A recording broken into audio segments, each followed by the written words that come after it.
সন্দ্বীপ উপজেলার কালাপানিয়া জগৎ সরকারি প্রাথমিক বিদ্যালয়ের নতুন ভবন নির্মাণ কাজে ব্যাপক ধীরগতির কারণে কোমলমতি শিক্ষার্থীরা চরম ভোগান্তি পোহাচ্ছে। পাঠদান ব্যাহত হওয়ার পাশাপাশি শিশুরা খেলাধুলা করার ক্ষেত্রে দুরবস্থার শিকার হচ্ছে। নির্মাণ কাজের মেয়াদ শেষ হয়েছে প্রায় 1 বছর আগে, কিন্তু কাজের এখনও 5 ভাগও শেষ হয়নি। দীর্ঘদিন থেকে কাজ ফেলে রাখায় শিক্ষার্থী ও শিক্ষকেরা দুর্ভোগে পড়েছেন। ঠিকাদারের অবহেলায় ও পরিস্থিতির সৃষ্টি হলেও কর্তৃপক্ষ নির্বিকার থাকায় দিন দিন সমস্যা আরও বাড়ছে।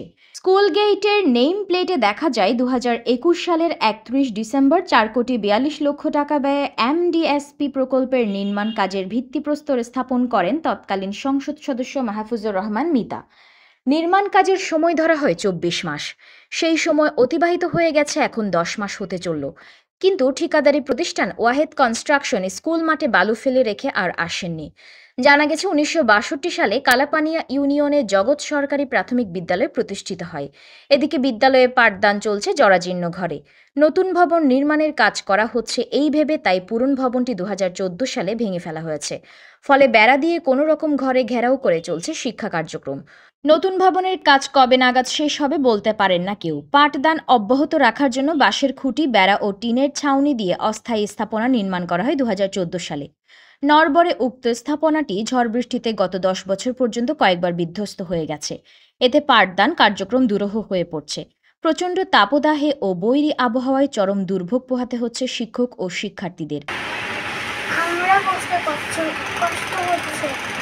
গরমে অস্থির হয়ে যাচ্ছে, উপর থেকে পানি পড়তে বসতে কষ্ট হচ্ছে, তাই আমাদের অনেক গরম। এই কারণে আমরা স্কুল ভবন চাই। বৃষ্টির সময় উপর থেকে পানি পড়ে আমাদের ক্লাসে। ইতোমধ্যে অনেক শিক্ষার্থী অত্র বিদ্যালয় ত্যাগ করে অন্যত্র চলে গেছে, যা সত্যি খুবই দুঃখজনক। বর্তমানে বিদ্যালয়টিতে পড়ালেখা করছে 130 জন শিক্ষার্থী। বিদ্যালয়ের রেজাল্টও ভালো, কিন্তু শ্রেণীকক্ষের সংকটের কারণে পাঠদান ব্যাহত হচ্ছে।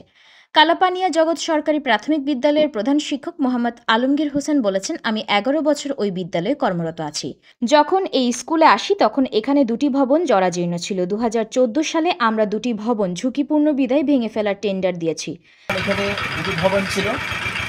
একটি ভবন ছিল খুব জরাজীর্ণ, পরবর্তী আরেকটি ভবন ছিল, সেটাও জরাজীর্ণ হয়ে আমরা 2016 সালের দিকে সেটাকে টেন্ডার দিয়ে বিদ্যালয়ের ভবনগুলা 2টি ভবনই আমাদের ভেঙে ফেলা হয়। এরপর থেকে আমরা এই টিন শেডে বিদ্যালয়ে ক্লাস করে যাচ্ছি। ক্লাসরুমগুলো অত্যন্ত ছোট এবং বিদ্যালয় ভবন না থাকায় আমাদের বিদ্যালয়ে আমাদের শিক্ষার্থীদেরকে নিয়ে অনেক কষ্টে ক্লাস করতে হচ্ছে। তারপর বিদ্যালয় কর্তৃপক্ষ গাছ ও টিন দিয়ে ছোট্ট ঘর নির্মাণ করে কোনো রকম স্কুলের পাঠদান চালিয়ে যাচ্ছে, কিন্তু ক্লাসরুমগুলো অত্যন্ত ছোট। ভবন না থাকায় শিক্ষক রুম ও পাঠদান ব্যাহত হচ্ছে। 10 বছর আগে বিদ্যালয়ের ছাত্রছাত্রী ছিল 350। বর্তমান আধুনিক যুগে ভবন না থাকায় এলাকার কোনো অভিভাবক তাদের সন্তানদের এই স্কুলে না দিয়ে অন্য স্কুল বা মাদ্রাসায় দিয়ে দিচ্ছে। এভাবে চলতে থাকলে বিদ্যালয়টি শিক্ষার্থী সংকটে হুমকির মধ্যে পড়তে পারে। বর্ষাকালে শ্রেণীকক্ষে পানি প্রবেশ করে, উপর থেকেও পানি পড়ে, গরমে ক্লাস করা ছাত্রছাত্রীদের কষ্টকর হয়ে পড়ে।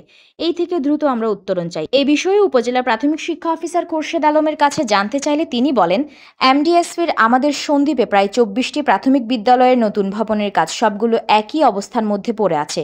বারবার আমরা বিষয়টি প্রাথমিক শিক্ষা অধিদপ্তরকে জানিয়েছি।